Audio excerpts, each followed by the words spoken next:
নারায়ণগঞ্জের রূপগঞ্জে সালিসি বৈঠকে বিএনপি নেতাকে কুপিয়ে জখম করার ঘটনা ঘটেছে। ঘটনাস্থলে ককটেল বিস্ফোরণ করা হয়। সোমবার রাতে রূপগঞ্জের বিরাবো বাজারে এ ঘটনা ঘটে। সালিসি বৈঠকে হামলা চালিয়ে কাঞ্চন পৌরসভার ২ নম্বর ওয়ার্ড বিএনপির সাধারণ সম্পাদক মোজাম্মেল হককে কুপিয়ে জখম করার অভিযোগ উঠেছে স্থানীয় যুবদল কর্মী কাউসার ও তার লোকজনের বিরুদ্ধে। তুচ্ছ ঘটনা নিয়ে তৈরি বিবাদ মেটাতে বিরাবো বাজারে একটি রেস্টুরেন্টে সালিসি বসে। এক পর্যায়ে উভয় পক্ষের লোকজন উত্তেজিত হয়ে ওঠে। এ সময় কাউসার ও তার লোকজন বৈঠকে হামলা চালিয়ে বিএনপি নেতা মোজাম্মেলকে এলোপাতাড়ি কুপিয়ে গুরুতর জখম করে।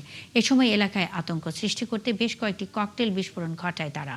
আশেপাশের লোকজন মোজাম্মেলকে উদ্ধার করে উপজেলা স্বাস্থ্য কমপ্লেক্সে নিয়ে গেলে চিকিৎসক তার অবস্থার অবনতি দেখে রাজধানীর পঙ্গু হাসপাতালে স্থানান্তর করে।